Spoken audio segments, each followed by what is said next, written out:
that I am starting our broadcast, and I'll look to our audience and see if our Okay, good evening. Welcome to the planning board meeting for March 6th. I'll begin by calling the roll. Alderman Clark. Here. Jeff Delisle is not here. Bob Coop. here. Jamie Pennington. Here.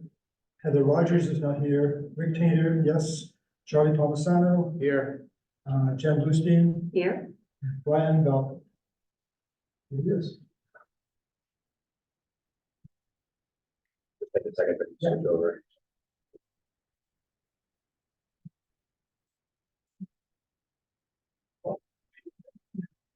Brian, are you with us?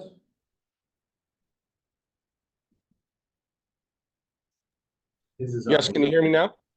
Great, thank you. Thanks. Okay, ready to go. So the first item on the agenda is an approval not required plan for 2 Marshview Way and 502 Merrimack Street. What do we have for that? Okay, so we have CA, yes, I'm not sure. Yeah, I'm curious if CA listed as CA guest is our person who's speaking to this particular application. We understood there was going to be someone here this evening, and I don't know if that's the case. Hand raised, so. Yes, hello? Yeah, Preston? Yes, Okay, thank you. Sorry, it wasn't exactly clear. Go right ahead if you'd like. yeah, my name is Preston Brown. I'm with Millennium Engineering, and I'll be here representing this parcel conveyance for Mr. Abernethy and Mr. Raines. Would you mind just explaining briefly what's happening for the board? Mr. Raines is going to be conveying parcel A to Mr. Abernethy, which is at 502 Merrimack. So that this is deemed a conveyance, not a not buildable parcel. And as we understand it, the purpose is to address the shed that's extended over the lot line. That's a portion of it that Mr. Raines knew that Mr. Abernethy has young children, and they use that land back there to play, and he has offered the property to him. Thank you. Any board members have any questions about this? Actually, I just have one question. On one of the slides, it showed the, it had some definition on the lot of the Marshview Way. And it said that the lot line along the sort of the northwest side, it had both the front and side designation when it was doing setbacks in one of the slides that was, and I just wanted, I don't have an issue with the parcel or conveyance, but I just wondered if you. So are you referring to this plan here? It was one of these, it was one on the additional slides that was this map, but it had marked up the setbacks. Hang on for a moment. I apologize. I wasn't sure if there was another plan we're going to be referring to this evening. Yeah, it was. It was one of the ones that was submitted with that. It was like the third one down under files, maybe. It's the next one. Yeah, I just was curious to explain, yeah. Oh, I'm sorry. It's And along the cul-de-sac, it says side and then front, describing the lot. I just didn't understand that. could you hear the question from Member Clark? Would you mind addressing that? And if not, we could repeat it. I believe that was addressed from. Hold on. Yes, this was marked up from somebody from the zoning. The Office of Planning and Development was helping to provide notations relative to setbacks. Is that what you're referring to? Yes, yes. Yeah, So Andy, I think that the issue is that the section that I was wondering why the parcel was drawn in such an odd way to go that narrow strip going down Marshview. And I think what's happened is the curved line and a portion of the straight line up to the cul-de-sac is considered the front lot line. Mhm. And so this was just kind of clarifying that anything that was the front lot line, which Yeah. anything beyond the tangent of the cul-de-sac becomes the side lot. Correct, given the way that the Newburyport zoning works and this, say, unusual situation or configuration, notation to basically clarify that component of it. I did actually, I'm having to pull up, I have the, just the aerial of that area, just for folks who might be a little bit more curious, but we're referring to this, into the larger lot there, but it's this area of what we're talking about, so. Anyway, Yeah, so I actually had the same question that Alden did, but seeing that, I had actually had noticed that sketch with the lot, with the dimensions on it, that actually helps quite a bit. we'll work with applicants as much as possible to clarify some of those things in the future as well. I did have another question though, which is, what is, so the right of way, which I guess must be a private subdivision one? That's my understanding. What is the parcel that is, or is it all, is the right of way entirely within the adjacent lot to the west? Oh, I believe that's the case. I don't know that the assessor's map shows all the Oh, there we go. details, but, Yeah, okay. and of course, we don't necessarily rely on these maps for everything, but you can see that But that's that's what it how is, it's. Anybody else have any questions?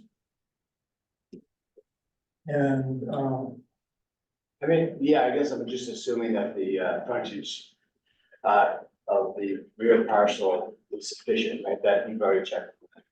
Well, that's so, what we, basically in general, we're not gonna, pass the applicant on to the board. We're gonna circle back with the applicant and tell them if we see something that either the length of the frontage isn't enough, but this is probably the notation. But if we find that they don't have the length required by the ordinance, or the frontage is illusory, meaning it doesn't, you physically can't get across it for some reason, like it's a guardrail, mass DOT, or a steep topography or something like that, that would be a problem. We would circle back with the applicant and essentially try to resolve that issue, get worked out to the board. So, and we would also flag if we had, a concern about it when we, staff report. So in this case, the office recommends endorsement. We do tend to see a fair amount of these A&Rs are actually just yard swapping type things. So, Yeah, then I have no objection. there are no other questions, so we could have a motion to, approve motion to endorse the approval not required plan. Motion to Correct. endorse. And is that the second motion to endorse? yes, correct, thank you. Charlie's motion? Motion. Second, okay. And unfortunately, we need to have a roll call vote. So, Alden Clark, Yes. Bob Cooper, Yes. Jamie Bennington, Yes. Charlie Palmisano, Yes. and this is not a special permit, so we don't need you, Jim, and I vote yes. So it's passed. Okay, the next item on the agenda, general business, a request for minor modification at 26 Duffy Drive. I'm Stephen Mullen, my wife Paula. and we live Could you here- come up to the microphone, please? Yeah, I'm Stephen Mullen, my wife Paula. We live at 26 Duffy Drive. We've been there just under 4 years. And we simply just wanted to put a shed up in our backyard. And that's the whole story. I submitted like a plot plan, that thing that's over there now, and where the shed would be. I've also, it's an 8x14 shed. I even got letters from our two abutters saying they don't really care. And that's pretty much the story. Did you submit the letters, the letters? No, I brought them with me. Okay, great. Could you give them to the planning director, please?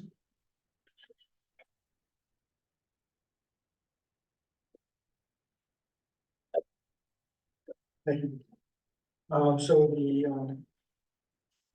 the planning department has said that this is within the limitations, for the special permit for the, open space residential development. And that there is no, that that the shed will be raised above the ground, so water will flow through. And, I think there is no zoning issues, right? No zoning issues and no issues with the special permit, correct? Correct. Under the permit, there was a small latitude left for some expansions of footprints essentially in each of the lots, and then that's spelled out with essentially a table and a map, and this is where that map, that color-coded map kind of come from, but in essence, the zoning administrator was determining that they had not exceeded the threshold that's allowed for each lot, and so obviously that's then when it made it ready to you as a board for modification. Any questions for, oh, did you want to say? I have a question. Oh, you have a question, okay. Yeah, the lot, the line between 25 and 26, the butters have put a wall on their side. Sorry, you mean 24 and 20? No, 25. 25 is the one above. Oh, Lot 25 and lot 26. oh, sorry, lot. Yeah. Sorry. Anyway, they put a wall up, within, I think, a foot or two or so of the plot line. And, our shed is gonna go pretty much on the other side of that wall, and I just wanted to know, is it necessary that it be 6 feet, the back be 6 feet from the line? From the lot line, yes. Okay. Yeah. Not a big deal, it's in our backyard anyway. Okay. Any other questions from the board? No? Okay, in that case, I will call for a motion. I just wanted to highlight that none of the things we have on the agenda tonight are public hearing items. They're all just general business type. So we can just quickly go through this. So and actually, Andy, do we need to actually do a roll call because Brian is not voting? I don't know if it applies, not technically there, given that he's not voting, but technically, I would do it Okay. because for all motions that you have any legal effect, you definitely have to do it. So I would just for Okay. a bunch of caution, recommend doing it. That's fine. Okay, I would accept a motion to approve, to determine, is this to determine that the modification is minor and then to grant the minor modification? Correct. And by the way, I should clarify my earlier comment. I think part of the reason for having those roll calls is to make sure that there's clarity for both the person who's remote and here and also the audience as to who's making motions. So anyway, it's probably another reason for it. Okay, so motion please. I'll move To deem it minor and to approve. Okay. Second, I'll second. thank you, Charlie. Okay, so here's the roll call. Alden Clark, Yes. Bob Cole, Yes. Jamie Pennington, Yes. Charlie Palmisano, Yes. and I vote yes. So that is granted. Thank you. Thank you. So just so I understand that procedure, why do you do the roll call again? Oh, excuse me, one last thing. Do I get something official from you guys? Yes, you're gonna get a certificate. It'll come out of our office back to you that will clarify that this has been approved. Okay. You have something for you. When can I expect that? Later this week, I would think. Thank you very much. Thank you so much. Sure. Sorry, This is secondary roll call. Why? Just out of curiosity. I'm not sure when you say secondary, Well, we did it. for each motion, For each motion, you have to do a roll for call. each motion, you have to do a roll call. Yeah, so, even though you've done like a roll call for attendance, you know, if you do a motion for approval of this, or motion for approval of that, each one has to be. If we're not- When there are members, essentially. If we're all in the room, we don't need more. Oh, I It's see. just Right. the fact we have somebody in the room. Right. It may not be apparent to everybody who's, just a little No, I clarity at least. Okay, our third item on general business is a request for minor modification for 3 Boston Way. So in some, I will probably speak to that. We were not necessarily expecting the applicant to be here this evening. The project is 3 Boston Way. They had actually, relatively speaking, minor change to grade that was actually already here approved by the Conservation Commission. It had to do with some stormwater and grading on the site. Doesn't really have any substantive effect on the project, but in essence, while we were expecting, as you may recall, we usually have Phil Christensen, the board's consulting peer engineer, review projects and make sure that things work from a stormwater management perspective in particular. In this case, he had reviewed the project originally, so he looked at the change here just to make sure it was copacetic. Yeah, incidentally, the Conservation Commission, although they had already approved it, they had determined based on what we were reviewing at the time, that they didn't have any further questions, they were good approving it.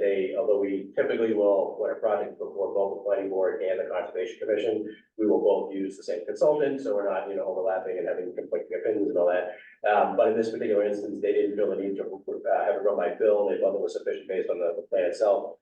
Bill had a couple of questions, like we just want to make sure that the soil, right, and so forth. So at any rate, our suggestion here, I guess, in sum is that, that it doesn't have a substantial, impact, just continue this matter to the next agenda, mainly so that those questions can be answered. And, again, I'll leave it to the board, but for typical protocol, we'd like to make sure generally that the consulting engineer is good with, what's being proposed before it's approved. I don't necessarily see any issues with what's being proposed here. But given that he is our consultant for stormwater management, all of his questions should be reasonably answered and I don't think it'd be an issue for the consultant to be able to do that. But my suggestion is we just carry this over the next agenda, and presumably those questions being answered, Bill can verify to you that he doesn't think it has any impact on stormwater management or anything else with the board.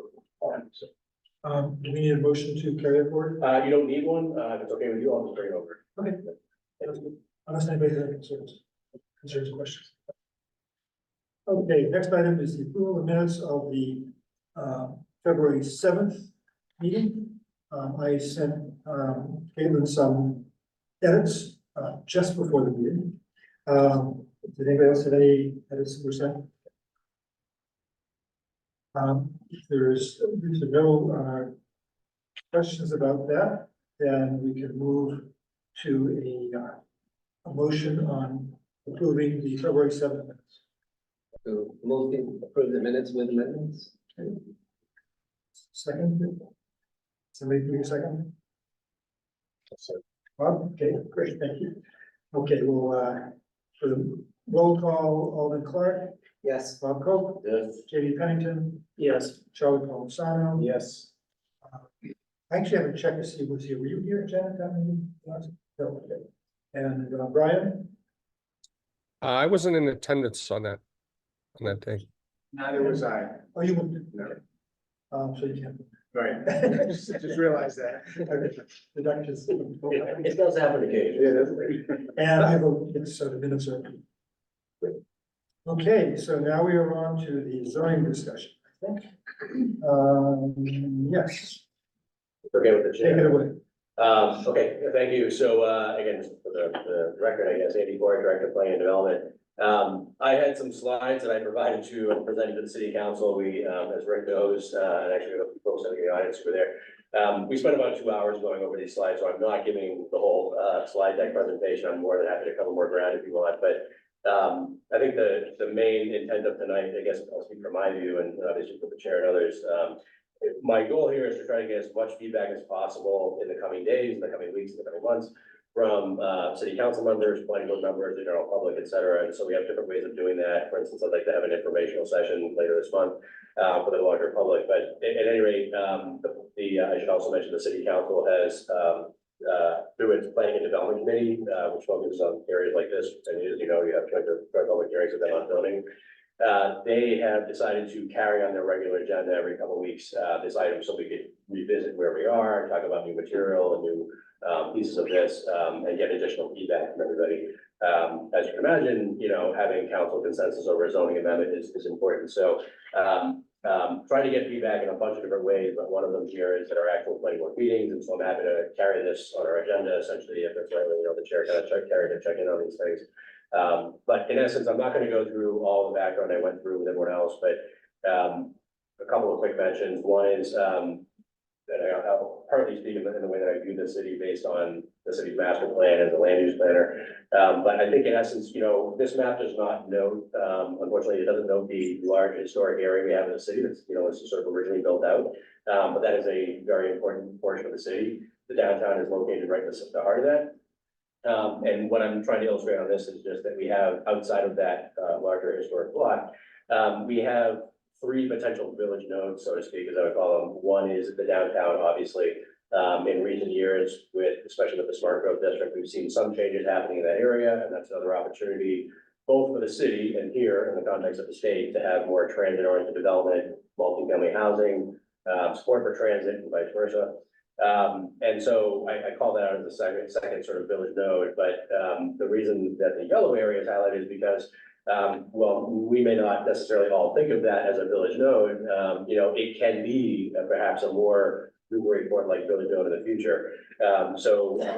You know, there are different ways of looking at all this, but in essence, there are a couple of things going on. One is we applied to the state for a grant last year, and we were approved to look at, with some consultant assistance, to look at rezoning the Story Avenue area with the contemplating the idea of, could this be something better than it is today? And if so, what would that be? And part of that is possibly introduction of some residential and having more mixed use, having, say, less of the dominance of the parking lots, you know, sort of in your face all the time. Perhaps you could sort of hide the parking behind, you know, residential units above shops, things like that. It doesn't necessarily have to be exactly as it is today. So I'm talking about, you know, smart growth and urbanism and those kind of concepts, right? I'm just glancing on that. But that is the village node or the area of the city that part of it is focused on. The primary focus, though, I would say, in terms of like the next couple of weeks and months for us and sort of an intense discussion is relative to a state requirement that came from a piece of legislation, and it requires in essence some higher density multifamily housing allowed as of right. That's important, and essentially in close proximity to transit, and this is because we're an MBTA community. So in essence, we have, I guess, in some, well, we could talk about other areas of the city. I think in large part, we're really talking about one, what can we do to change and improve Story Avenue? What would that potential village center area look like? It's never going to be downtown or the Parkland district. It's in, you know, that's a different area, but it could be something more than it is today. And you know, for instance, feel like they're arriving in Newburyport as opposed to strip mall anywhere. Having said that, we have also to, as a mandate by the state, by the end of the year, we have to allow, as of right, a certain component, and I'll get to that in a second, of multifamily housing as of right. And so there's a couple of parameters specifically about that I have on a slide. But we have, I would guess, in some two obvious choices. One is to look at the 40-yard district, and we worked on this a number of times. Former Councilor Agnew in the audience area, he had worked on that with me some years back. This was adopted by the city council some years ago, and we have seen in recent years the 1 and 3 Boston Way projects built. And we have seen the Haley's site approved as a third 40-yard project, but not yet constructed. This was done several years ago, but in concept, this provides a lot of ground to meet the state requirement using that district. So just general context there. I'm not going through a bunch of other slides. I went with others. I'm more than happy to do that. And these slides are posted. I'm happy to distribute them with their posts on the website.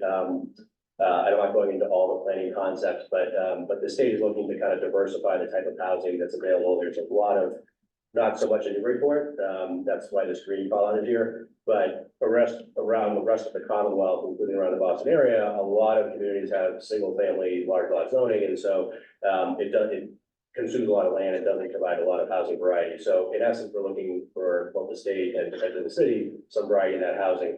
And I mentioned that mainly because of the mandate. I'm not going to go over this in great detail, but I am going to mention briefly just a couple of, this was more of a discussion, I think, with the council. I'm happy to elaborate on it, but in essence, there are a couple of state statutes that are relevant here, and they're important from my perspective as a planner. I'm not going to go at length about them, but the zoning act itself is not really enabling. The act is essentially setting some parameters. The city already has the general police powers of a rule to establish zoning, and the zoning is defining, you know, certain limitations on that. But the zoning act is Mass General Laws, Chapter 40A. Another relevant statute, although it's not, not everybody would necessarily think of this particular statute here. We might think of, you know, the current references to MBTA communities requirements and 40A, which is the section that it was inserted into. But comprehensive permits, I mentioned that here because another state statute, there are a bunch of overlaid state statutes, and they sometimes seemingly sort of conflict with each other or provide different sort of endpoints, and they're all attempts to get to things like, you know, housing and development patterns and whatnot, but they may not always be. They sometimes feel like they're disjointed. So I'm pointing out here in essence that, well, I think they're all sort of laudable goals, that there's a little bit of interesting results here from having these overlays, and here I'm pointing out more so for Newburyport's interest. So comprehensive permits, this is a section of another section under 40B, but it essentially allows a developer in essence to come in and say, I want to override your local zoning, have a denser housing development because your local zoning isn't working for me. And the state provides basically a release valve if and then this is the if the requests for, exemptions essentially from whatever those parameters may be, dimensional requirements, setbacks, parking requirements, things like that. If they're relatively reasonable and they're, not sort of a public health or safety issue or something significant, they can get exceptions from those rules through a comprehensive local permit. And it sort of replaces all local permits that might be required under zoning through the ZBA only. And so that comprehensive permit, in essence, gives someone a path to, if they were to propose a project that might not be otherwise allowed under the local zoning. And we could debate at length, the pros and cons and, whether that's a bit, but a good statute or result of this or that. But it was intended to try to, encourage some affordable housing, also get communities to pay attention to their thresholds and try to encourage from other zoning needs on their own, with home rule, get to more about affordable housing. So the state has underneath that particular statute, set a threshold of if you are a community that has 10% of your annual or your census, your annual housing count is for the census counts of your total housing units, and 10% of those units are deemed affordable, meaning they meet certain requirements for affordability according to the state. And there are some caveats and limitations about how those are counted, but in essence, if you have 10% of the units in the community, and we're sort of at that sort of hovering around that 10% threshold right now, and then we should note here that the state is going to start using the new census numbers. They haven't quite rolled out the 2020 yet. You would think by now maybe that would happen, but it hasn't happened yet. So at any rate, that will take effect there, and that will adjust our ratio. But in essence, that 10% threshold is that threshold at which the board could say, we have 10% already, we've heard your project, and we're not keen on for whatever reason we think there's a problem with this project, and we're not willing to approve this project, and essentially that can be upheld. If the community is under 10%, there's a chance that could be, the board's decision to deny a project unreasonably could be overturned. And I'm just summarizing, glancing the surface of this, but just you have to understand this, I think, just at least briefly, because there's a different set of thresholds in some of these statutes for the affordability requirement. So here, under the 40B statute, the assumption is if you don't have 10%, there's a potential release out there for a developer. In that case, they have to create the project itself, has to have 25% of the units affordable. So they're going up to both a 25% in doing it, but they can have a greater density, right? So then we can see what the impact might be on our community by a project. And keep in mind, this could be anywhere in the community. It doesn't, think of the neighborhoods you're concerned about, it could be there. So at any rate, that is a statute, that, I think, well intending, but maybe not producing necessarily, great results over time, I think. So it's a little bit convoluted because it mixes with these other thresholds. So the other thing that happened in recent years was the state said, if you don't have 10%, but you're at least trying to make progress as a community, and you can demonstrate you're making 0.5% of those units per year, by approving a project, right? Say a smart growth district project, which we've been doing, for instance. We can have that, what we call safe harbor status. That's the safe harbor status is where that board, the ZBA, can say, no, we thank you for your application, but we're not comfortable with this project, and essentially the end of the day be upheld. But there are plenty of communities that aren't really at these thresholds, right? And are sort of struggling to get to these thresholds. So the sum result here is that we've made significant ground in recent years under this particular section. This is partially the creation of affordable, actually deed restricted affordable units in the smart and the units, and partly this very fine-grained detail, but it's worth noting, is in the smart growth district, we consciously at the time decided under the 40R statute, which is the other one I'm mentioning here. And I apologize, this is very convoluted and confusing perhaps for those of you who don't do it all the time, but it's actually important to understand, and this is part of what's actually worth noting is this sort of overlap, is in 40R, we chose consciously to go from 20% to 25% in that district. So, and that's actually for two reasons. One is you're not only getting, let's say if it was the Minko project at Haley's, it's about 100 units, let's say it's just under, let's say it's 100 units. If you were doing 100 units and a developer comes in and says, I want to do a project under the 40R Smart Growth District, it's streamlined, I'm not going to do a comprehensive permit, I'm going to do the 40R Smart Growth District, it's per local zoning, it's per some other, statutory constraints, but it's streamlined permitting with some design review, which is what we have. Streamlined permitting, multifamily housing, some other uses, but with a design review. They do a project underneath that permit. We chose, although the state required you have to do 20%, so we decided voluntarily to go up to 25%. And we did that for two reasons. One, you'd only get 5 more units in a 100-unit project that might be affordable. But we also knew that, and this is the weird sort of twist in the regulations, but you can, when the other 75% of those units in the project that are not technically affordable, the state has been encouraging rental units. So if the project is rental, which in this case, Mayfield projects thus far have been rental, that's what they tend to focus on. Because those projects have been rental, we have actually been given credit on the city's subsidized housing inventory, which is this 10% threshold we're trying to get to, right? We have been given credit for all 100 of the units in those buildings, even though technically, according to the affordability constraints, only 25% of them are meeting that threshold of what it costs. So it's worth noting here only because while we always try to do zoning comprehensively, I think we have to be cognizant here that there's some pieces of this legislation, one in particular I take issue with, which is just that the state has precluded us from doing in these MBTA compliant districts we have to do. They've essentially precluded us from ever doing the 25% we've been doing in the smart growth district today. So while we are able to essentially keep our grandfather, so to speak, district, that's what their guidelines allow. And some of these rules are established by the state legislature, a very limited portion of the rules. Much of it is established actually by the State Department. It's not, it used to be the Department of Housing and Community Development, but I don't know, DHCD. It's now the Executive Office of Housing and Local Communities, a little longer, and they have a set of guidelines that flushes that out. The legislature gave them some guidelines, or some latitude to determine from there what were viable parameters, and so some of that comes from there. In essence, And yes. is that count static?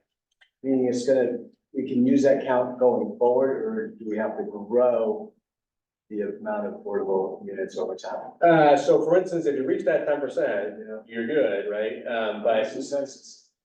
the new census numbers being used are if the ratio of the numerator and denominator, our ratio is gonna drop, we're gonna be below.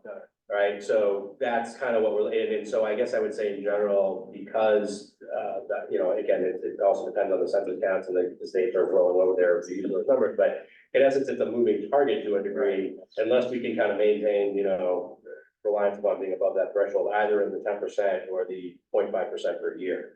And this assumes, by the way, that there are no other changes in the regulations. This is sort of the framework and the landscape we have.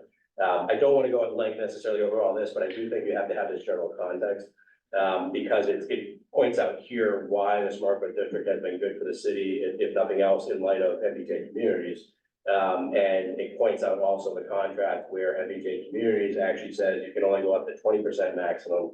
It does not allow communities, the rules don't allow us to go up to 25%. So, again, this is my view, that seems a little bit, sort of contradictory in a way, because you'd think there'd be an advocacy for higher percentages. And the state is allowing us to grandfather our district and do that, but we will not be able to, and this is, so as we're getting feedback from what we want to do, we have different options, we can sort of run through it and that sort of thing, but in essence, we will not be able to meet the state requirement if we want to do a 25% affordable housing requirement in that area, so that would be, we'd have to do that in a different area, so. Say it again. If we wanted to maintain a 25% affordability requirement, this is outside, I'm talking, it's separate from our 40R district today, or any modification of that, because we could potentially expand that district, they do allow that. But outside of that district, if we're gonna comply with MBTA communities with some other area, we will not be able to do 25% in that area under this program. I have a question about. About how the capacity is calculated in certain different situations. So as I understand it, we talked about this earlier.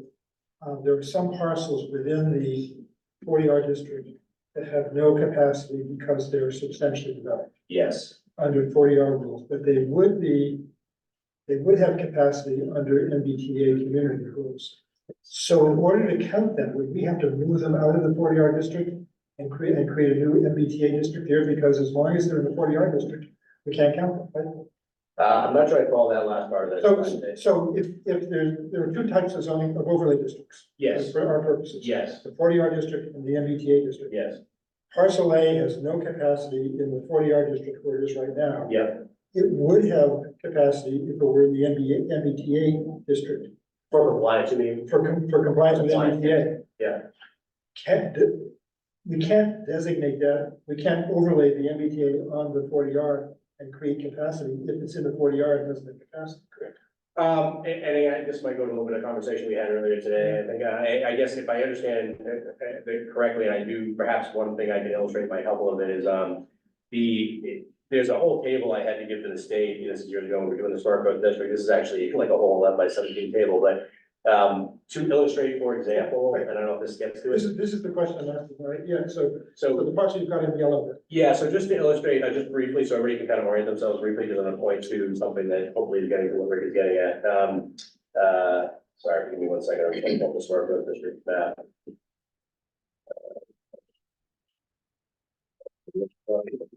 There it is. Okay, so our smart growth district map, sorry for all the scanning.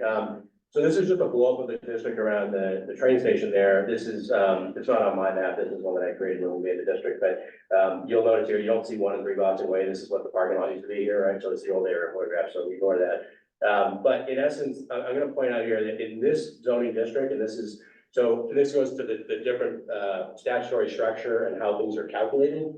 So in the 40R program, when we did this, the state, when they calculating the build out of the district and giving us credit, and also goes to getting payments, we got incentive payments for doing it. They would not give us credit for areas that they did not think would be viably redeveloped, at least not in the near term. So they were basically saying, for instance, this is one area where we have like an office park of businesses. They're saying, we're not gonna give you any credit for that because we don't think anything's gonna happen with it. Whereas they would give us credit for some of these other pieces that seem like they were low hanging fruit likely to happen, right? So if you have a bunch of condos and, high density development, who's gonna tear all that down? Who's gonna buy those condos and, change it? So, from a policy perspective, if you're trying to get to housing, you would think, conceptually, you would think that the new piece of MBTA rules and regulations would say the same thing. We're not gonna give you credit for it because it's just an exercise on paper. It doesn't do that. It actually says you can now take credit for areas that are already developed, and it doesn't speak to that. So in essence, this goes to a question that's come up a couple of times, and hopefully I'm getting it or asked about it, and correct me if I'm wrong, but it is worth noting, folks have asked, for instance, part of the analysis here is sort of where do we need to make up more credit outside of the 40R district? I think most people that I've talked to would generally agree, why would we not take credit for the smart growth district? Why would we modify it? Why would we not take credit for that and consider possible modifying or tweaking that to, address the state's concern? And I say that in part because it also goes to what areas of the city do we give up some local control. So at any rate, while I would say, just for the record, that I do think creating housing and specifically affordable housing is a very important purpose that we should be trying to do here, regardless of any of the state mandate. Having said that, people have asked, where do we start from and what do we get out of the smart growth district? And then that informs the question of how much more zoning elsewhere do we need to do to make up for the state mandate? So I haven't gotten to the slide yet that shows you the number of units of the area required by the state, because there are some parameters, and I'll show that. But in the sum that I just wanted to get to here was, and hopefully this is getting a little bit what you wanted. This is 65 Parker Street, so this is one lot right here that I'm calling out, and there is another.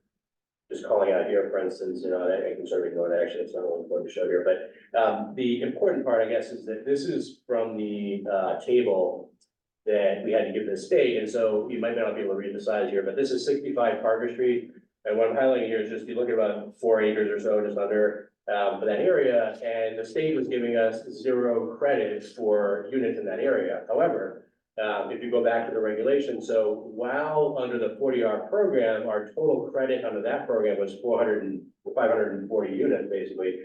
Here, I would propose we get, and we should be submitting to the state, another 156 units we get credit for within the existing 40R without modifying, and there's other things that might be tweaked, but without modifying anything there. We can, under the MBTA Communities Program, utilize the existing smart growth district and get not only 540 units of credit, but more than that because of the credit we can get from a lot like that. So that's just to illustrate sort of. So that gets to my question, and I guess what I would think would be very important would be is soon to confirm Yes. what that is, not And that's what I'm not looking to at right estimate that we're gonna get it, but to get a sign off from HLC, that they agree that there's 100 and something units there. Well, Because if we don't have that, we could go ahead and say, oh, we're fine, we can get it all in the 40R district, and then come December, they'll say, no. yes, that's a very valid point. I will tell you also, and this is, I fully appreciate that the staff of the state are probably overwhelmed like we are, but just by example, trying to get feedback from folks at the state, For example, this is their portal. You send an email to this address. What I got back was an email saying, we've modified our address. Please make note of the new address. We're gonna forward it onto that. Haven't gotten a response yet to the inquiry. And it was a question along some similar lines about modifying the 40R, et cetera. And we could go through, we could, spend this time with specific steps, but they're overwhelmed, I'm sure, right now with everything that's going on. This email that came back to me did not actually have a coherent email address in it. So it's saying, make a note of the address. So I'm just pointing out here that this is. But still, I So think. my point is just that we're gonna try to get as much feedback as we can from their staff informally, but they also have a formal process for submission. And I know that the way that they typically work is you can try as much as you want to get informal feedback, but they might still reserve the formal until they've had the full analysis, they've gone through all that. So my point is just that I will make every effort to try to get the confirmation, but we will not really know until the end of the day when they've done. But I think this is an issue that's gonna come up not just for Newburyport, but for communities all over the MBK district. So we should be able, it's kind of a basic question, I think, to say, if something is not countable under 40R, can it be countable for capacity under the? No, I mean, that part is very clear here. This, for instance, the substantially developed land piece that I'm pointing out here and the differential that we get where we can get more credit, so to speak, under mid-game, that's pretty clear. I mean, I don't think that needs to be, I mean, we can submit, this and that, but that's pretty clear from the guidelines. There's not, a question about that piece. And that's why I say, when people have said to me, can we confirm that it's 540 units we get credit for? I actually want them to know that my intention is to come back in a week or so and say, I think we're actually should be getting this out of the district. Well, that's what we run through to get confirmation. And then we're having a discussion about from there, and this is what the sort of exercise is for us a little bit is, do we want to modify and expand or tweak off of that district and try to grandfather certain provisions and things around the train station area? Or do we want to take credit in certain other areas or a combination of those two things together? And one thing that Rick was nice enough to do a sketch some time ago, which I did incorporate into my presentation, just to illustrate the issue was, and again, I have to use the term because like the only way I can think of it to sort of describe it immediately, but gerrymandered district essentially to say, in essence, we can do the academic exercise and satisfy your requirements. This map shows in essence, we're gonna grab things that, certain developments are already dense. We're gonna take credit for those areas, even though the state might say, and we might say, that's not likely to happen to change for any reason, or in the near term, or perhaps at all. But we still get credit because we can count that area despite the fact that it's already substantially developed, because that term is really taken into account under MBTA communities. And when you say take credit, does that mean take credit for what could possibly be built there under the zoning, or do you count the ones that are actually there? Right, so even though the regulation of the statute is sort of pointing at, we need to create housing, we're gonna create housing. The sort of confusing part about that is you can actually produce some zoning under this that doesn't actually produce any housing and still comply. Right. So it goes to then the question of, yes, we could use certain areas for credit, but do we also want to then relinquish some local control to the state? Because we don't know where things will go in the future, but this would be relinquishing some local control over future parameters, right? Because it'd be limited by the parameters of the statute now for density or allowance, right? As of right, or and certainly unit for density per acre, but we can take credit for things and do the mathematical exercise and say, all right, we've met it, because on paper, we don't need to do anything, it's not gonna change anything.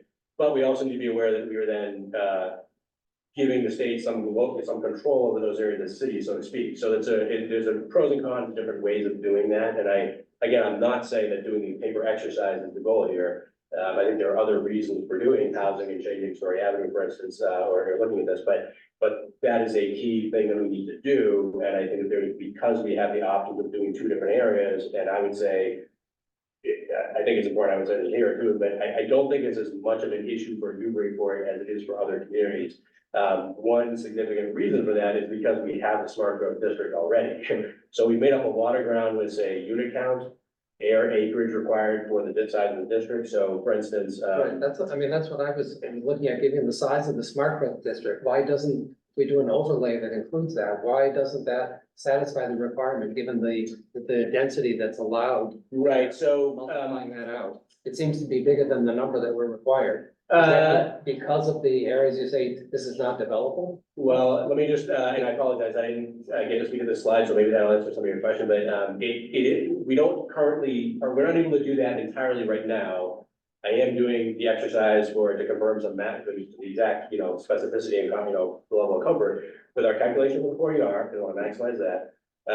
Then we're looking about potentially changes to that, but it's important that we understand here also that there are multiple requirements and each of them have to be met. So, it has to be multifamily as of right, has to be 35 acres in size. So I pointed out here in this slide, again, for the council for you, that this is just a reference point. There are things that are calculated a little bit differently, right? So I'm putting that aside for a second, but in essence, our storm growth district is sizable enough to meet that requirement, right? So you sort of say, all right, we'll check that box. That's not an issue for Newburyport from the Band-Aid side.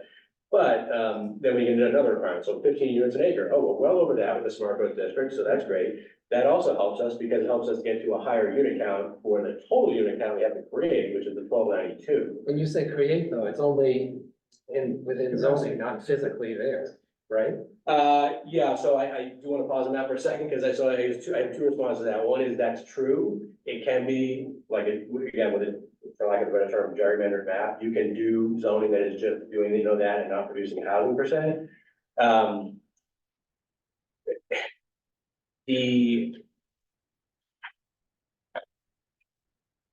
trying to figure out how to sort of frame this here, but the 1292 units, we can get, something like 600, 700 units, but we're gonna get somewhere in that area for units in the smart growth district, with a calculation according to MBTA communities, right? So putting aside the 40 RPs, what we get out of that district. But we're only gonna get like that range of total build out credit in the smart growth district because you're multiplying the 40 units per acre, or in the smaller case, the 30 units per acre. There's a few densities. So you're gonna max out and you reach that threshold. It's never gonna get to, based on what we have in that district, we're never gonna get to 1292. So our issue is getting to where are the other units going to come from, not so much where is the acreage coming from, if you get my drift. I'm not sure because, we have the acreage, if you do the multiply out the 40 units per acre in the two sections, you're well over the 1292. If you don't count, the thing is, you don't count all of the land, so the 35 acres is the size of your district. But the way our 40R zoning is, it's 40 units, correct me if I'm wrong, it's 40 units per acre on the lot. And the gross density includes the streets and the rotary. Yeah, they don't let you count, in our MBTA communities, they'll still say, well, we're not gonna consider wetlands or roadways, we're not gonna give you, and I'm sorry to get to that, but they're not gonna give you credit for roadways and wetlands because they know that's not gonna happen. So that's more of equivalent to the substantially developed piece. So while they didn't take into account substantially developed in terms of man-made improvements, they did take into account, like, you can't, do the mathematical exercise to get credit and use wetlands and roadways that nobody knows is not gonna be used. And so even though our zoning in one sub-district says we're allowing 40 units per acre for MBTA communities purposes, we're not allowing 40 units per acre because the denominator is much bigger. Because we're adding streets, for example, this is growth density For the MBTA. for the MBTA. Oh, Right. yes, So yeah. we might be allowing 35 units per acre or something like that. Yeah. In the 40R district. So, it doesn't, you can't just take the 15 or the 45. Yeah, and that's why I say, like, even though I tried to provide in the blue font a reference point per area, it's important to know that these are calculated differently, so they're not exactly, what I'm saying here in essence is I don't think that area is our issue, right? The issue that we have is about the unit count and where does that come from? Our issue will not be making up the acreage requirement, per se. And we already have, the smart growth district already allows multifamily as of right. And we have the grant, they actually specifically put in the guidelines, only they didn't use the term, I don't think, but grandfathered smart growth district can be kept essentially. And they did actually allow the department, this is the department's rule, not the state legislature. They did specifically say in there, they can also approve expansions of existing districts. And they did not take away, as part of that allowance, the ability to maintain, say, the 25% allowance, 25% requirement for affordable housing. This is where incidentally we have, for instance, developers who are not unsurprisingly saying, could I possibly reduce my 25% to 20%, and this is part of my concern is, that the development community is gonna say, well, to the state and the local communities, well, even the state officials are saying only 10% affordable and 20% affordable, so now everybody's gonna be wanting, saying, making the argument, and so I just, that's the part that is sort of baffling to me about saying there's a hard stop at 20 and not even allowing, even if you have a really high density and you can make it economically viable, saying arbitrarily, communities can't do 25% when we've already demonstrated it can be done in a smart growth district. And while the 40B subsidized housing inventory and safe harbor status isn't the primary driver, it is actually important to a community like Newburyport to maintain local control over zoning and know what's going to happen in the character of the community. So when you have a project that can come in and basically say, I'm gonna override your local zoning, you then lose some of that control for the context of what might be appropriate. So I don't have a problem with, multifamily housing. The smart growth district made sense to me, when I worked on that, but I just think, so my question is more about just that hard stop. That having been said, I have no control over that, that's probably not gonna change, so we have to meet the requirements one way or another for the state. I've been really fascinated by the grandfather provision since you mentioned it first time, or since I first heard you talk about it a few months ago. I've been trying to understand it because you can expand a 40R, but this sentence is really carefully written and I don't know what it means. It could mean, Which part of your part is? it could be expanded, including any such existing district that is expanded or amended to comply with these guidelines, which implies you can expand a 40R district, but the new areas would be the lesser standard. Yeah, so this gets into, and this is, I completely understand where the state's coming from in trying to addressing an issue which I addressed in my earlier slide, but I didn't cover here, which is the fact that local zoning is essentially part of the problem, trying to impact on credit housing. I acknowledge that, I'm not disputing that at all. But even because these are departmental guidelines and not coming from the state legislature, they're on the statute, the department could modify or rethink different parameters and could reinterpret X, Y, or Z, right? So this is what some Rick was getting at was, so while we've been having these informal conversations, the ability to get something in writing, say, oh, we've repeated your packet, that's the hard part. I can just not even deal with state agencies, it's not always easy to get. And I can tell you with them being overwhelmed with everything going on, that's gonna be hard to get as well. But the sum result is that could be interpreted potentially two ways. Yeah. One would think, and I had actually expected to be some further pushback from communities with the home rule component of this, within the last year, more than I've seen thus far. But in essence, the department could interpret that two different ways. It seems logical that they should give the broader interpretation of that, right? And again, we can all have that debate, we can talk about whether it's litigated, but I think they'd be in a hard pressed position not to give a reasonable broad latitude for that, given the way that the rest of that section is written. That says you can maintain an existing grandfather district, including the percentage, affordability. So, yes, there'll be discussion to have about those pieces, but every conversation I have had with folks at the state or that, by the way, some of the nonprofit sort of affordable housing advocacy groups have been involved with some of the discussion with the legislation piece of this and the regulations.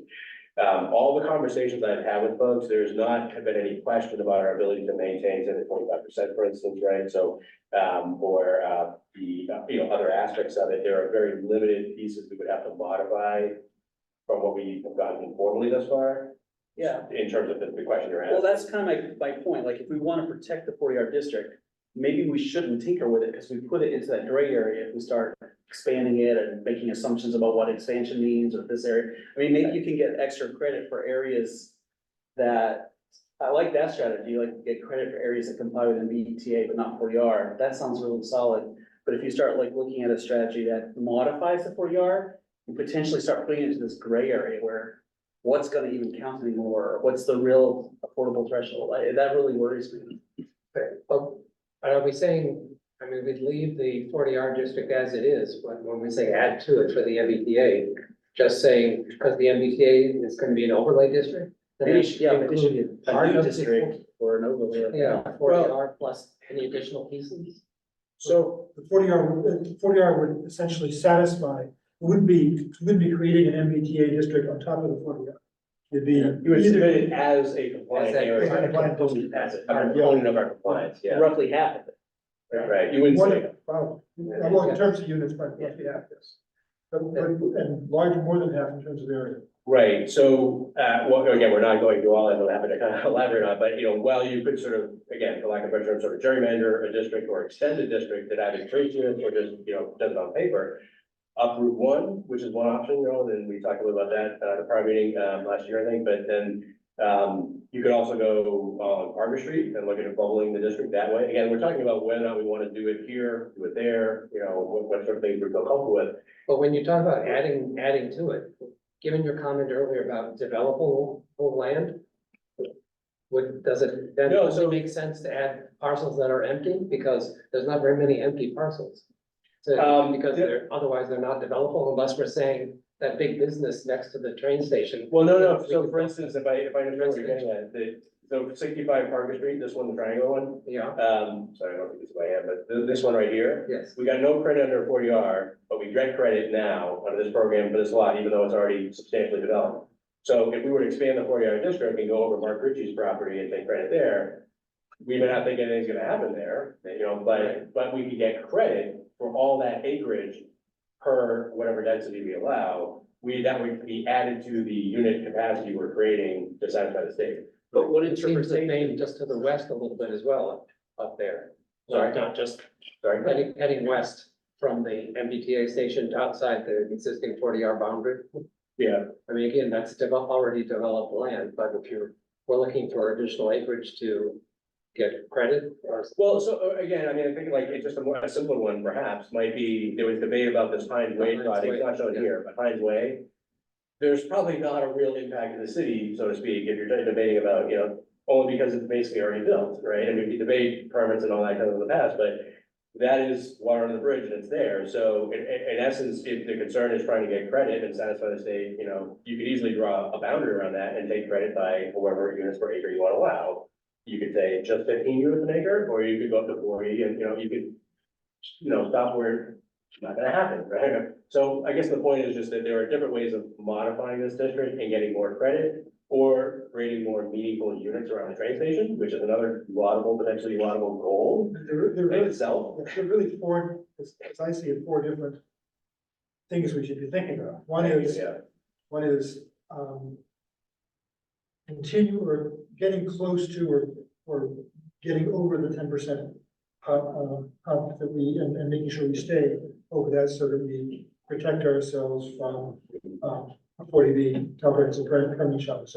That's one that's kind of a process kind of thing that keeps us in control of our zoning. Another is what we've been talking about here, which is, well, let's just maximize our somewhat illusory housing development capacity.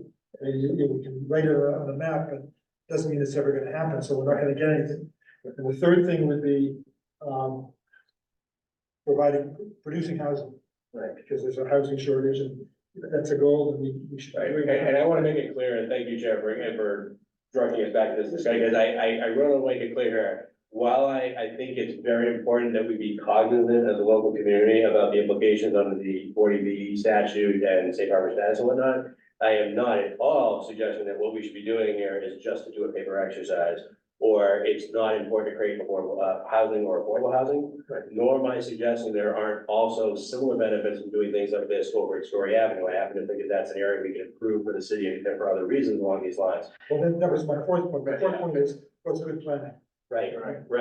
But it seems given that, we do want to get over the hurdle of satisfying the MBTA requirements so that we don't get sued like. Well, Brett, what's our timeframe? I meant to ask you. December 31st. Right, so we're also. It's essentially December 16th, which is the last city council meeting. Yeah. Right, it just has to be voted on and approved, right? Right, so I actually want this will be my lens, but I would like in the next couple of weeks, a month, for there to be really intense discussion about these higher level pieces of where do we want the map to be? What areas do we want to be MBTA? Where we sort of generally these broader pieces, because it'd be better to have a general sort of consensus and agreement on that framework and then drill down from there with the finer grain detail.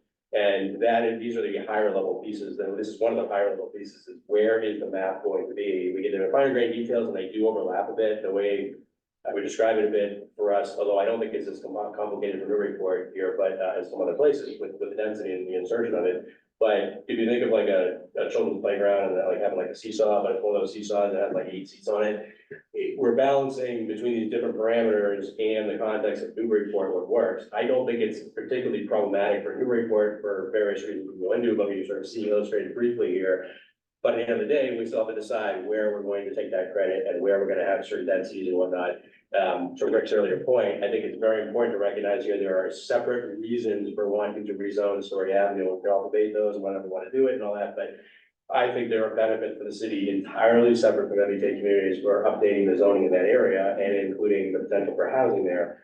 I think that changing the experience when you get off the highway and just feeling like you're arriving in Newburyport, it's never gonna be downtown, but feeling like you're arriving in Newburyport would be good if it's 50 years from now than what we have now, which is strip mall anywhere. So this gets to a lot of other, best practices in planning, but, putting all that aside, one of the options we have outside the 4-yard district or some other areas of the city is to look at the Story Avenue area, and I see these things as I've seen the timelines of these things, and thinking this is a potential option and benefit for us to look at these two areas together, because the city has greater variety of options, and we discussed the full variety of these two pieces together. And wherever we end up, we've done what we think is best for the city with the overall options considered. So I understand that, and it sounds like a great idea to potentially embrace, whatever you call it, the pod or area up on Story Avenue. Is it, reasonable to think that that would be something that's achievable between now and December? So what I'm thinking, if we want to go in that direction, I'm thinking from an efficiency point of view, perhaps we should have some notion or ideas of, okay, here's one option, here's another option, and then we can review this. Yep. And then get back to, because I feel like it's a little bit disjointed right now. It is a little bit nebulous right now, right? And you need a little bit more specificity to some of these options, right? Yeah. And so I think, and this is part of what we've been doing a little bit, is like, some of the counties like didn't want to take up this matter last year. We had a lot of other zoning matters, so like we're digging into it now. We did have some brief discussion of it last year, but I think that we're first discussing the overlay. Everybody gets a real idea of sort of the parameters and things that you think about. And so I think the thinking is basically a couple of weeks from now, to your exact point, we come back here and we have, here's a schematic map that shows, here's what our calculation would be for the 40-yard district. We think, and we've confirmed hopefully with the state, we'll see if we can get a firm thing in writing for them, but this is what they should give us as credit for the 40-yard district without any changes. Well, here's a variation or a bubbling of that district, in some way, whether it goes to Route 1 or goes east or west or both, or some combination. Here's a couple of variations, like there's a variation of that and what that could do for the compliance piece of it. Whether we like it or not, contextually, that's important to weigh in on, right? But that's an option. And then here's a Story Avenue area and a couple of options with that. We play around with this area or that area or this portion of it. Because I can tell right now, we're not gonna need all of Story Avenue at a bare minimum. We're not gonna need all of Story Avenue to meet MBTA, even if we, are trying to get maximized other areas like the 40-yard. If we look to Story Avenue, we won't need all of it anyway to meet MBTA communities. But it doesn't mean, in my view, that we wouldn't also consider changing zoning in that area for other beneficial reasons or even comparable pieces or components of that zoning. That's all beneficial. So I think if we can have I the suspect we should be careful there, because if we're focused too much on it, well, I like that idea. Yeah. And if there's resistance, right, then now we're going down a road that we need to make a decision, right? Sure. So I love the idea of Story Avenue. You're worried about folks being concerned about the changes there? Yeah, Yeah. so maybe, Yeah. because that's going to. And more- Council, we got. The more expensive it gets, the more complicated it That's gets. what I'm thinking, It's yeah. very difficult to explain. I don't think this is, with the short amount of time we have ahead of us. And then maybe the next part 4 two months or whatever. is that, Yeah. I love the idea of that area being, Which, redevelop the Story Ave, but I'm just thinking, I'm looking at the. Yeah. Right, Because- the calendar because here, my concern thinking that we're on a Yeah. really tight rope. Sure. Yeah, just given the time deadlines for the MBTA district, that's why it's focusing in on that first. Right, and so having the discussion about do we believe east or west here, getting to a number about what's the maximum we would be getting, again, this is just compliance, but what would we be getting out of the Smart Growth District area? We have the baseline of what the district provided already, but then we have what do people feel comfortable with, and just for example, we might say, all right, we'll just expand the bubble and, see what we get. But we have some people who, again, this is different opinions. Some folks may say, and I've heard this, no residential going further west on Parker Street from where we are today. So, and we have other people who say, yeah, let's consider that possibility. We'll see where that, we have to debate about where the lines are drawn. We can discuss pros and cons, but we're open to that idea as a way of satisfying the state mandate around the train station and building out the 4-yard smart growth district. So that's something we have to explore a little more, because there might be different opinions about how far people are willing to go around here. I think in the context of these discussions, we might see more willingness or flexibility to do that here in essence. But we've also seen in the past, for instance, with the business park, there might have been concerns expressed, and I think this might have been diminished in recent years, but concerned about other uses being added to the business park or transitions and whatnot. I don't think that's as much of an issue or concern today, or what we, hear necessarily as it was perhaps years ago. But it is a valid consideration, whether it's a policy level or for the business park, approach, that might come up. So the varied opinions about this may, vary where we fall with this expansion of the district. But I would also generally agree that we should try to do what we can for the credit side of it around or with the 40R smart growth district, and then only look elsewhere. For instance, to me, the most logical place is Story Avenue, Low Street, but somewhere in that area.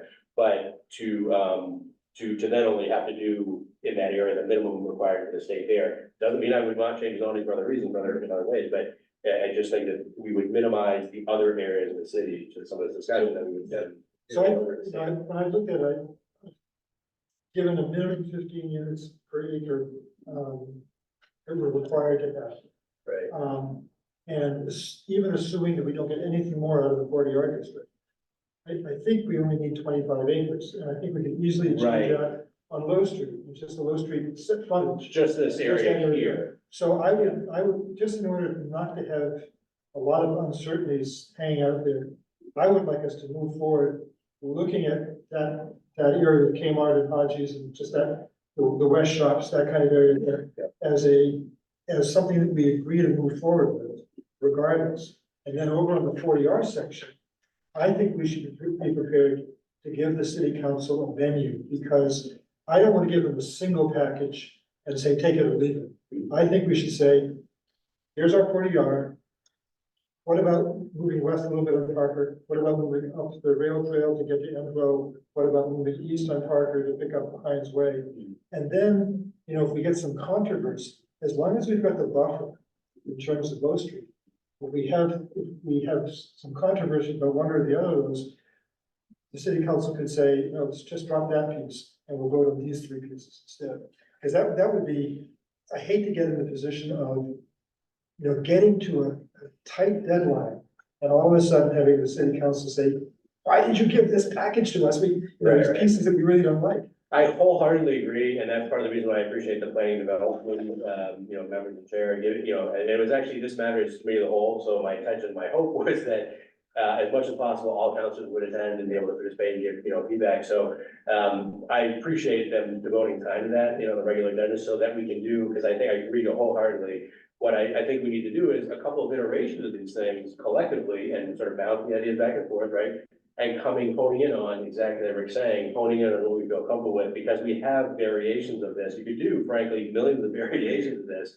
But in the end, they're all coming down to some basic sort of, where we feel comfortable doing it. And by running through on the map a couple of those scenarios, it's basically a color-coded overlay on top of this. Where do we do those? What does that provide for us? And then sort of running and basically having that table running against the maps that people feel either comfortable with or not.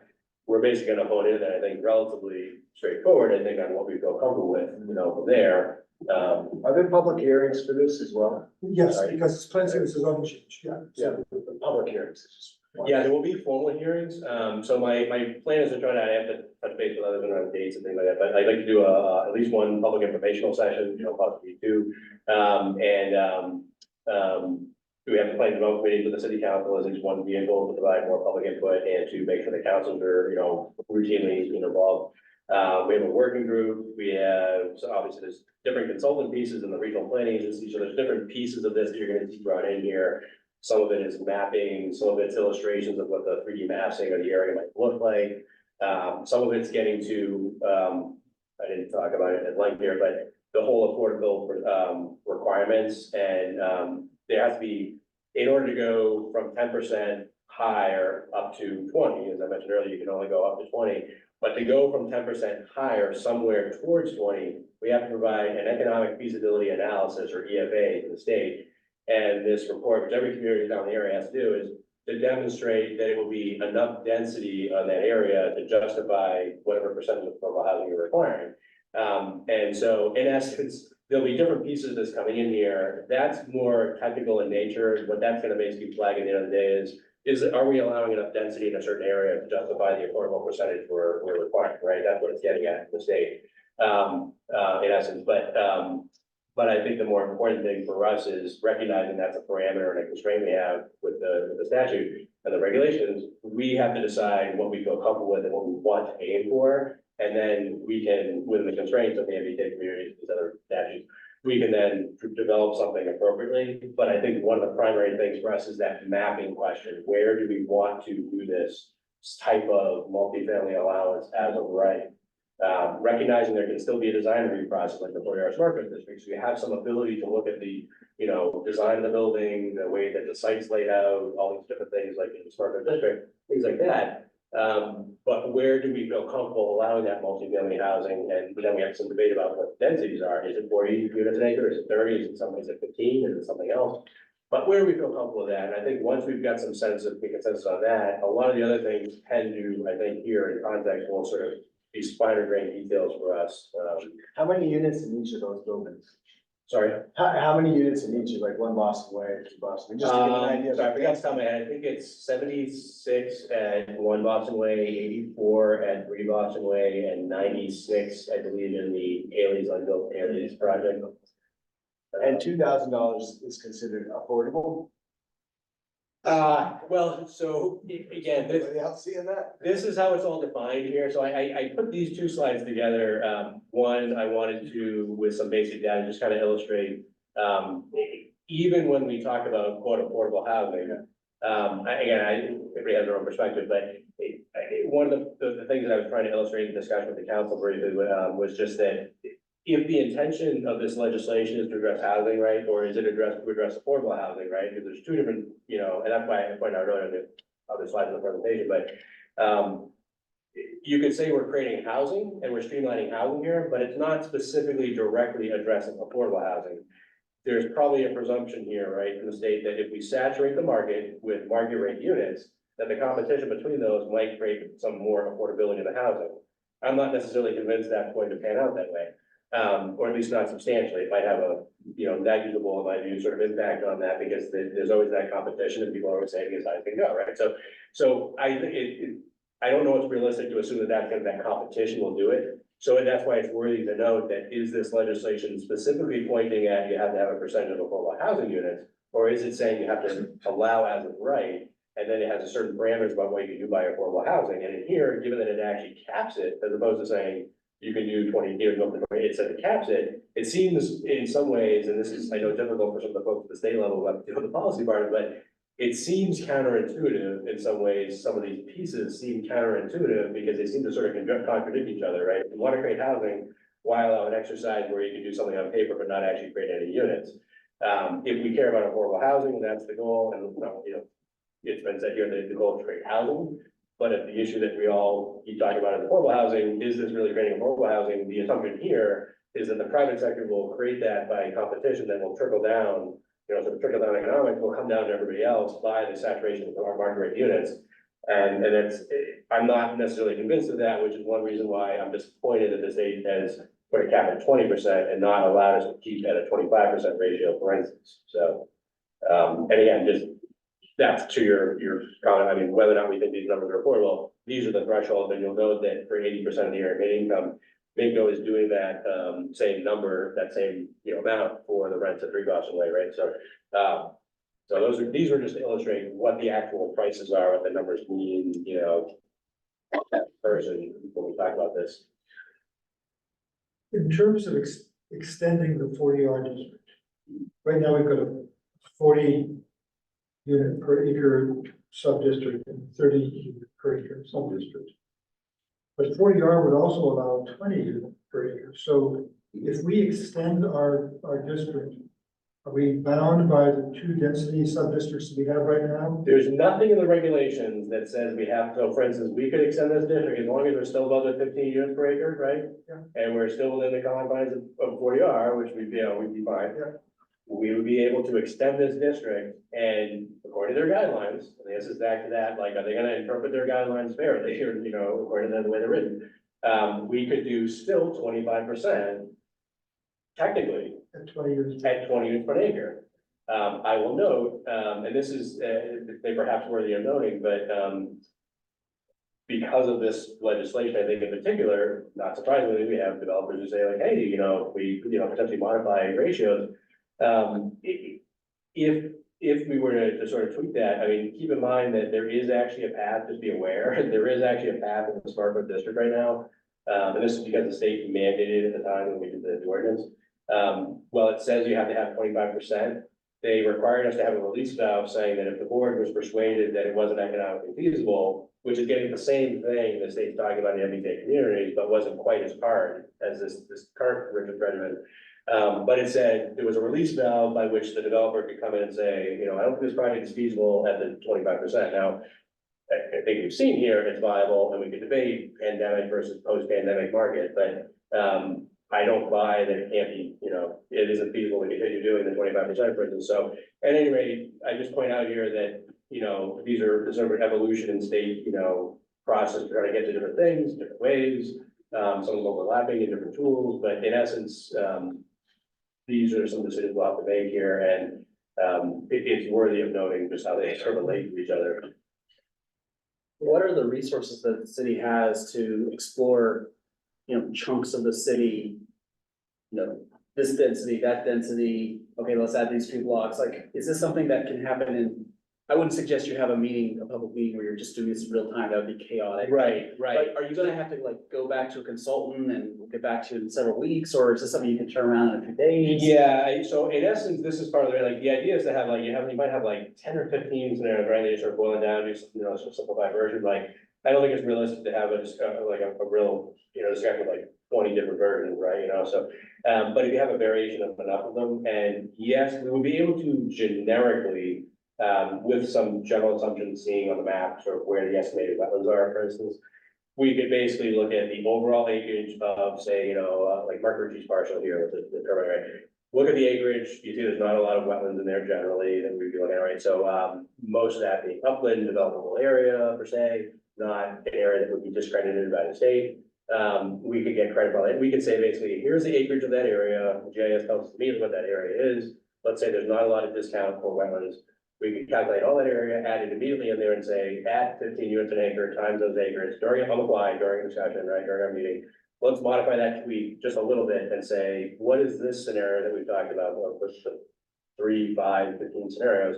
Let's take a variation off of that and modify it slightly. It wouldn't give us, to Rick's earlier point, the definitive report for the state, but it gives us a quick exercise off of a couple of variations to hone in on, you know, picking up on like maybe a primary or two, like sort of where we think we're heading, to make a tweak, like you're saying, on the fly a little bit. So some things, depending on how involved and complicated they are, might require going back a little bit. For instance, if we're trying to illustrate, you know, with renderings, what a density looks like, we have to have some sense of that, and we might have to tweak sort of what the renderings look like. But from a quick build out exercise, we could do some of that on the fly, just to estimate what that would do to satisfy the requirements. So, And isn't MVPC, Environmental Planning Commission, aren't they doing some of that with the state compliance tool to kind of outline districts and say this, what happens with this district if you zone it at 15 units per acre? that's correct, and I just feel, and I 100%, that's correct, but I also would have a caveat, which is that, obviously, we're the ones here locally, we have to decide. So we have to give, and we could talk about scenarios, we have some initial discussions with them about these 2 sort of areas, but in essence, we're gonna have to provide feedback to them as we hone in on it. They're gonna do some quick exercises with us, right? I personally don't need to take ownership of some of the exercise myself, so I can verify myself, and I can stand behind the data I'm presenting, but they're gonna be doing that exercise with us and helping us to show we've been compliant and to do the analysis. But in essence, I think what we'll have is essentially the scenarios we produced with their help, where we put together some scenarios. And then off of that, we might do some things on the fly, like, oh, what about this, what about that? And then we go back and people are feeling comfortable to go in that direction. We hold it in that direction, and that becomes maybe, you know, at some point, there's sort of a primary there. We're sort of like, all right, this is one that people keep coming back to, feel comfortable with. This is where we're landing. This is the density. These are the lots of the areas we're including. And we're honing in on basically from a couple of primary variations, we're honing in on that with a little more particular bumping around a little bit. And then we're down to some finer grain details. We have to talk about like what the parking requirements, and there's some other things that have to be discussed. But I think that the where is the primary piece, and you have to do a little bit of that density, quick math to tweak a little bit off of the scenario that we might feel generally comfortable with or think about, but we want to tweak a little bit. We'll be able to do a little bit of that on the fly, just to get an order of magnitude adjustment to see what does that do, does it get us across the threshold, so to speak. Well, I was just thinking, like, if you're doing some of the larger parcels in town, Story Ave and Low Street, that's not as hard. But if you're going up the rail trail, you're talking about a lot more small parcels, like it's a lot. But the MAPC has some support for us to Yes, do some of these calculations. Right, Like, right. because it's gonna be iterative, right? And they're doing it in so many Yeah. communities already, they're just, you know, they know how to do it. Right, right. So we'll I be, think yeah, another thing is that, you know, we're used to, in some sense, 40 units per acre or so at the train station, so we know what that looks like. 15 units per acre is what we need to do to comply. So somewhere in between there is where we're gonna end up. Probably not 40 acres, 20 units per acre everywhere, but maybe there's some places where it would work and some places where it wouldn't. And what we've talked about a little bit is, you know, setting the zoning at 15 units per acre, but with density bonuses for special things like density bonuses for more affordability, density bonuses for mixed use or something like that. So it gets to that we'll be trying to zone in order to at least comply, but with the idea that we might be doing better. in complying. yeah. I've been listening to all of this and I'm struggling with the numbers, the ratios, the 15 units per acre, the 20 units per acre, 25. Because I would tend to start with what Rick said a few minutes ago, which is good planning. You know, what is the good planning solution for Story Ave? What is the good planning solution for Parker Street? And understanding those pieces, once you have a sense of where you want things to happen. Yep. And what the nature of that housing might be, then I think you can start to apply the math to it and see how you need to kind of play with these pieces. But for me, without understanding that basis, I don't know where you start. It becomes very arbitrary. So I think you've got to start with what's the right planning solution for the city. And then start to fine tune from there. Yes. The nature of the housing and the density. I 100% agree. I think that we should be doing this from a comprehensive planning perspective. We have to be aware of these variables. That's why we had to kind of go over split ground here, right? But at the end of the day, 100% agree for comprehensive planning reasons. And we should first determine what we want there to be like 50, 100 years down the road, right? As it's redeveloped. What do we want it to be? And then how does that align with any of this? 100% agreement. It should not be just because we have to do a mandate or just because of, you know, yeah. You know, a lot of this is gonna be conveyed in images, right? Were you successful in getting a grad school program to do some visioning type stuff or no? So we're still in discussion with them actually, about, we're not exactly sure which of the deliverables, whether there be multiples or one or the other, that we're gonna get to them. So, I mentioned before, we talked about the economic feasibility analysis, whether or not there's additional sort of input from them on that piece of it. Which goes to making the argument, you know, there's much in addition with the state to demonstrate that we've got, you know, densities to support the affordable housing mandate requirements. 3D modeling or rendering, still a possibility as well. We're having more discussion in a couple of days. I'll be able to confirm what they're working on. But they were sort of still playing around with the different options, I know we talked about before, and you might be a great person to help with this, is we were talking about the illustrative examples of, you know, it could be around the region, could be around the country, could be around the world, but buildings, projects, things that seem like they're aligning with these discussions, right? The density you'd like, whether it's mixed use, whether it's multifamily, anything along these lines. If you have illustrative examples, I've got like a collection of mine, or Rick's, I'm sure you got a collection. Bringing those together actually would be a great part of the discussion here. It can help to inform the illustrations that we're gonna use to help illustrate what Story Avenue, for instance, could be. We can do the same thing for we are, but a lot of that sort of zoning is already there, so it's not much work to do to kind of illustrate that, but we see some buildings built, but to illustrate, I think for the average person, what does it mean I think that's really beneficial for all of us to, with our research, sort of bring together what we think are the best sort of illustrations that by, as nice that Rick had some of these samples to show, not necessarily what we'd see in Story Avenue, but what does the density look like at 15 units an acre? Because we can see at 3 Boston Way, 40 units an acre.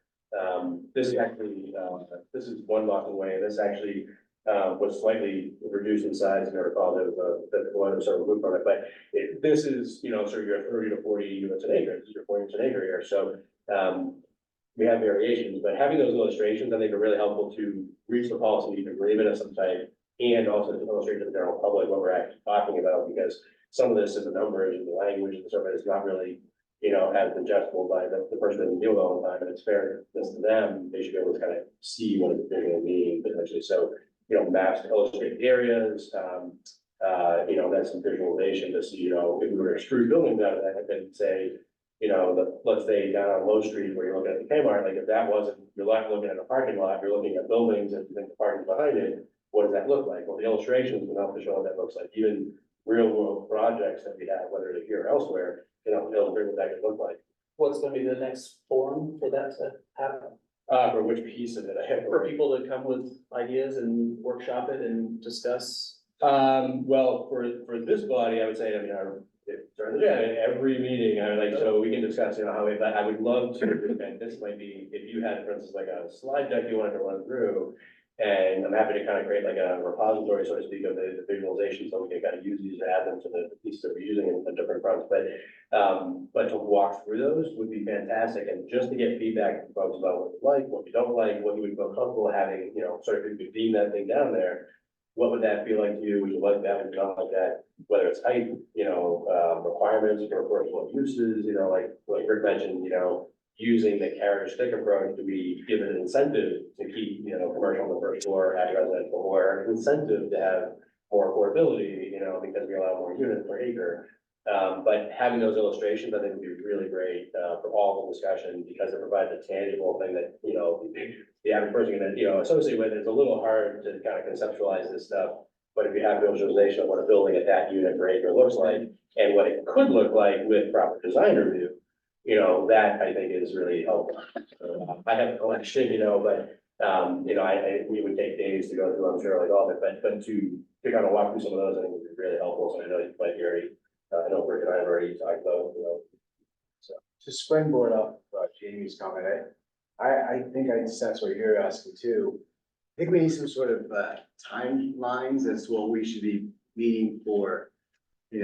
When we should be meeting, what kind of goals we're trying to get to, and to be able to meet these timelines in a way that doesn't tax us so much that we're not achieving the goal. Because if I understand this correctly, we're trying to keep the spirit of the city of Newburyport intact within about a 9-month period, change zoning to accommodate that with respect to all the density and everything else. So I think we need to be very clear on what we need to, what benchmarks we need to meet in order to achieve this goal. Otherwise, I think it's going to fall apart. I think I actually, if you show that timelines slide, and I think the other thing that I'm not sure you've mentioned yet is this, the idea of the zoning advisory group is yeah. also needed.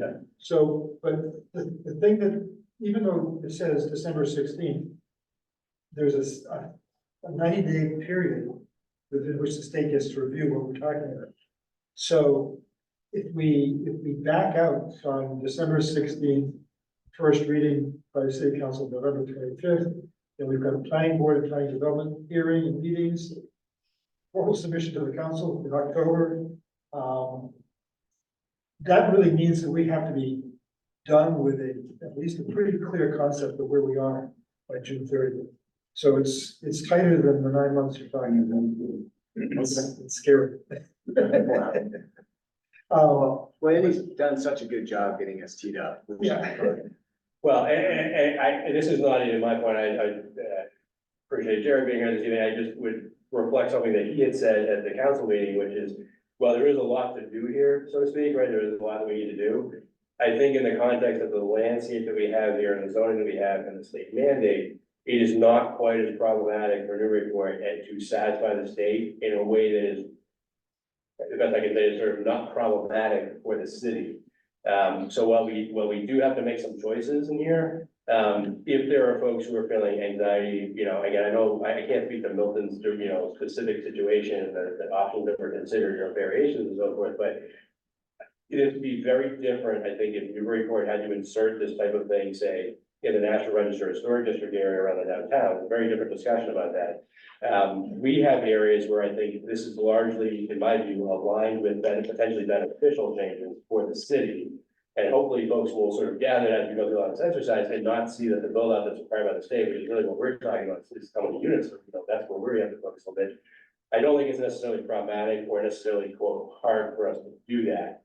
We do have to come to agreement on where we want, how we want to do it, but we have plenty, in my view, options of how to do that without creating chaos across the landscape or drastically different land use patterns, in my view, other than improvements. So I guess I think that's worth noting is that in my view, that I don't think it's as problematic for the city of Newburyport to comply and to do it in a way, and I do sense there's a lot of commonality to folks saying, let's work with the 40R district, obviously, but let's also, we're in a lot of commonality I've heard in recent days, let's focus on potential modifications, you know, adjustments to the 40R. It's not gonna be indefinite in any direction, but folks who are interested in seeing what we can get from a credit perspective, from the MBTA compliance perspective over there, I don't think that at all diminishes Story Avenue, changes for other reasons. But it illustrates the fact that we have options and it isn't, you know, a crazy amount of adjustment to the zoning or development patterns of Newburyport to comply with this, manual.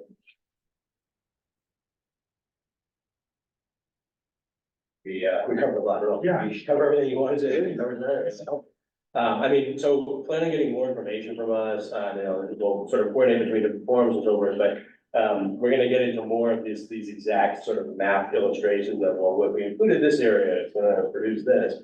We're gonna see more of that in the coming weeks, and in our upcoming meetings, we're gonna be walking through some of those things, like if we were to include this area, it would produce this.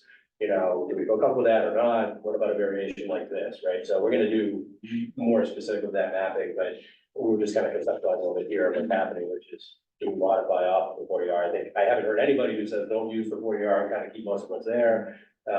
You know, including, although we talked about, you know, things like the affordability threshold, you could modify that and go down. I haven't heard anybody who said, let's do that. And it's not necessarily something I would recommend, but I think most everybody says, let's start with that. And I think the first exercise for us is to see what is that some adjustment there and what is the, sort of Rick's exact point. We have to consider the possibility of options over Story Avenue and Low Street, but we feel comfortable there. But I'm in general agreement, sort of considering, some of that subsection. But we then have to land on sort of, you know, between those spectrum of options, we're gonna hone in, I think, on what people generally seem to feel more comfortable with, and then the finer grain pieces kind of put into place from there. But we have to establish the areas we feel comfortable doing this, you know, state pieces that they do. Thank you. Any other thoughts before we call a meet? Do we have any other updates at all for? At the moment, no, sorry. My mind's full of MBTA, Story Avenue at the moment, so. Well, in that case, I will entertain a motion to adjourn. We'll move to adjourn. Would like to, okay. Second? Second. Final roll call of the evening, Alden Clark, Yes. Bob Coe, Yes. Jamie Pennington, Yes. Charles Polisano. Yes. Jen Boostin. Yeah. And Brian Balcom. Yes. And Rick Hughes. We are adjourned. Thank you. Thank you.